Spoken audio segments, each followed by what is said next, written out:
أعوذ بالله من الشيطان الرجيم بسم الله الرحمن الرحیم۔ پیارے بچوں، السلام علیکم ورحمۃ اللہ وبرکاتہ۔ آج ہم 40 احادیث حفظ کریں گے۔ رسول اللہ صلی اللہ علیہ وآلہ وسلم نے فرمایا، جو شخص میری امت کے لیے دینی امور میں 40 احادیث حفظ کرے، اللہ اسے فقیہ مبعوث فرمائے گا، یعنی قیامت کے دن بطور فقیہ اٹھائے گا، اور میں قیامت کے دن اس کے لیے شفاعت کرنے والا اور گواہ ہوں گا۔ صلی اللہ علی محمد صلی اللہ علیہ وسلم۔ بسم اللہ الرحمن الرحیم۔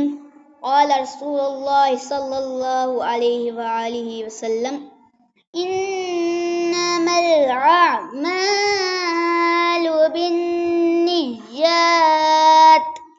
ترجمہ، اعمال کا دار و مدار نیتوں پر ہے۔ صدق اللہ العظیم۔ فی امان اللہ۔